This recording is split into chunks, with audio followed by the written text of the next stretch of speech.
এই আওয়ামী লীগ শুধুমাত্র এই দেশের অভ্যন্তরীণ কোনো রাজনৈতিক সংগঠন নয়, এটি সীমান্তের ওপার থেকেও একটি ষড়যন্ত্রকারী সংগঠন হিসেবে কাজ করছে। আমরা মূলত আমাদের লিখিত বক্তব্য আপনারা শুনেছেন, যে বক্তব্যের মধ্যে দিয়ে সামগ্রিক পুরো বিষয়গুলো উঠে এসেছে।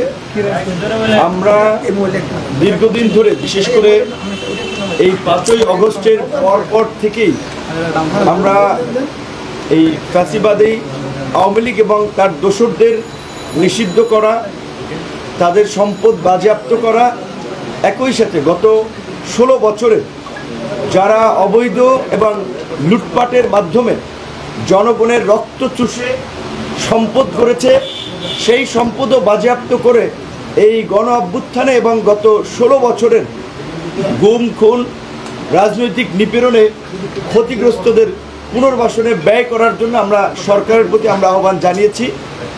এই সমস্ত বিষয়ে আমরা খুব বেশি অগ্রগতি লক্ষ্য করি নাই, বরঞ্চ দিন দিন আমরা শঙ্কিত হয়েছি যে যেখানে 28শে অক্টোবর আপনারা জানেন যে বিএনপি সহ বিরোধী দল সমূহের একটি সমাবেশ ছিল, সেই সমাবেশ পণ্ড করে একটি ডামি নির্বাচন করার জন্য বিরোধী দলের প্রায় 32,000 নেতাকর্মীকে গ্রেফতার করা হয়েছিল।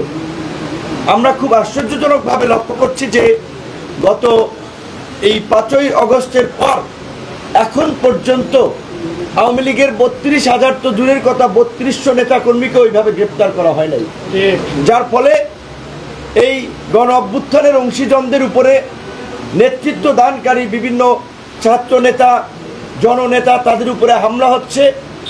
এখনো সোশ্যাল মিডিয়ায় প্রতিনিয়ত আমাদেরকেও হুমকি দিচ্ছে। সেই জায়গা থেকে আমরা বারবার বলছি যে আওয়ামী লীগের বিষয়ে যদি চূড়ান্ত সিদ্ধান্ত না নেওয়া যায়, এটি যদি ঝুলিয়ে রাখা হয়, সেটি আমাদের গলার কাটা হবে এবং সেটি ভবিষ্যতে দেশের স্বাধীনতা সার্বভৌমত্বের জন্য একটি সংকট তৈরি করবে। কারণ এই আওয়ামী লীগ শুধুমাত্র এই দেশের অভ্যন্তরীণ কোনো রাজনৈতিক সংগঠন নয়, এটি সীমান্তের ওপার থেকেও একটি ষড়যন্ত্রকারী সংগঠন হিসেবে কাজ করছে।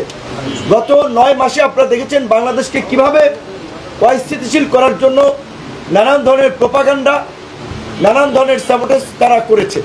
সেই জায়গা থেকে আমরা সর্বশেষ এই আপনারা দেখেছেন যে এনসিপি, জামাত সহ বেশ কয়েকটি ইসলামী সংগঠন, শিবিরের ছেলেরাও ছিল, তারা শাহবাগে আপনার আন্দোলন করেছে। আমরা গণ অধিকার পরিষদের পক্ষ থেকে এই পল্টন প্রেস ক্লাব এলাকায় আমরা মিছিল, সমাবেশ, বিক্ষোভ করেছি। গতকালকে আমরা যমুনায় আমরা ঘেরাও করতে চেয়েছিলাম, সরকারের পক্ষ থেকে অনুরোধ করা হয়েছে যে আমাদের সম্মানিত মাননীয় প্রধান উপদেষ্টা বিষয়টি নিয়ে কনসার্ন, কাজী তার উপরে আমরা ওইভাবে প্রেশার যেন না তৈরি করি, কারণ তিনি তরুণদের কথা, ছাত্র যুবকদের কথা শুনেই আগামীর বাংলাদেশের একটা গতিপথ ঠিক করতে চান। আমরা সরকারের প্রতি আস্থাশীল হয়ে আমরা যমুনার ঘেরাও কর্মসূচি করি নেই, কারণ আমাদের সাধারণ সম্পাদক সহ আমরা বিভিন্ন সময় আমরা বক্তব্য যেটা বলেছি, এই সরকার তো ভাই আমাদের রক্ত ঘাম জেল জুলুমের বিনিময়ে এই সরকার গঠিত হয়েছে। কাজী এই সরকারের বিরুদ্ধে আবার কেন আমাদের ঘেরাও করে দাবি আদায় করা লাগবে? এই সরকারকে কেন আমাদের দাবি আদায় বাধ্য করা লাগবে? অবশ্যই জনগণের যদি জনসম্পৃক্ত দাবি ওঠে, আশা করি সরকার সেটি গুরুত্ব সহকারে বিবেচনা করবে। কিন্তু একই সাথে এটিও আমাদের দৃষ্টিগোচর হয়েছে, গত 9 মাসে আমরা দেখেছি এই সরকারের উপদেষ্টা পরিষদে যারা আছেন তাদের কারো কারো মধ্যে আপোষকামী মনোভাব।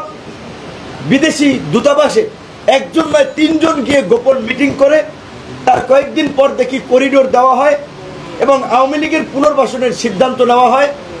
দামি রাষ্ট্রপতি এবং এই ফ্যাসিবাদের অন্যতম পৃষ্ঠপোষক রাষ্ট্রের সর্বোচ্চ জায়গা থেকে জনাব আব্দুল হামিদ পালিয়ে যান এবং রাষ্ট্রপতির এবং এই আমাদের স্বরাষ্ট্র উপদেষ্টার নাটকটা দেখেছেন, কিশোরগঞ্জের এসপিকে প্রত্যাহার করেছে। আচ্ছা, রাষ্ট্রপতি থাকে ঢাকায়, উনি ঢাকা থেকে পালিয়ে গেলেন, সেটার জন্য দায়ী হতে পারে ইমিগ্রেশনের কর্মকর্তারা, সেটার জন্য দায়ী হতে পারে এসবির কর্মকর্তারা, সেটার জন্য দায়ী হতে পারে পুলিশের ঊর্ধ্বতন কর্মকর্তারা। কিশোরগঞ্জের আইজি এই এসপি কি করবে? তো এইভাবে উদরপিণ্ডি বুদর ঘাড়ে তারা চাপিয়ে কিছু কিছু উপদেষ্টা আমাদেরকে একটা ভূগোল বোঝাচ্ছে। এইটাও আমরা পরিষ্কার করে বলতে চাই, ব্যক্তি ডক্টর ইউনূসের কারণে এই উপদেষ্টাদের অনেকের বিরুদ্ধে এখন পর্যন্ত আমরা ওইভাবে আন্দোলন করি নাই। নাহলে এই উপদেষ্টারা এতদিন যেই সমস্ত পাগলামি করেছেন, যেই সমস্ত ভাবসাব দেখাচ্ছেন, এই উপদেষ্টারা সচিবালয়ে ঢুকতে পারতো না যদি আমরা রাস্তায় নামতাম।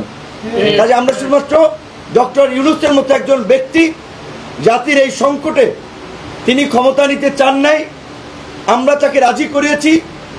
আমরা চাই তাকে সহযোগিতা করে বাংলাদেশকে এই সংকট থেকে উত্তরণে